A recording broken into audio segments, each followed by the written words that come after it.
સુરતની નવી સિવિલ હોસ્પિટલમાં મહિલાએ મેલ નર્સને તમાચા મારતા હોબાળો થયો છે। સુરતના લિંબાયત મીઠી ખાડી ખાતે રહેતા 55 વર્ષીય દર્દી લલિતાબેન મોરેને તાવ સહિતની તકલીફ થતા ગત રાત્રે પરિવારજનો નવી સિવિલ હોસ્પિટલમાં લઈ આવ્યા હતા। અહીં ટ્રોમા સેન્ટરની અંદર સૌપ્રથમ દર્દીના સગા દ્વારા કેસ પેપર માટે કેસ વિન્ડોના કર્મચારી સાથે માથાકૂટ કરવામાં આવી હતી। ત્યારબાદ જલ્દી સારવાર આપવા માટે ડોક્ટર સાથે પણ માથાકૂટ કરતા હતા।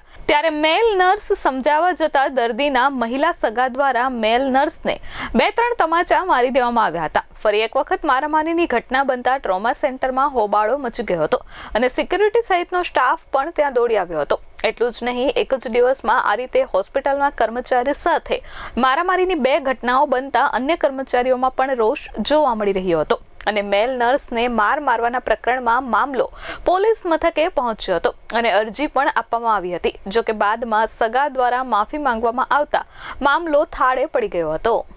Bureau report S24 news Surat.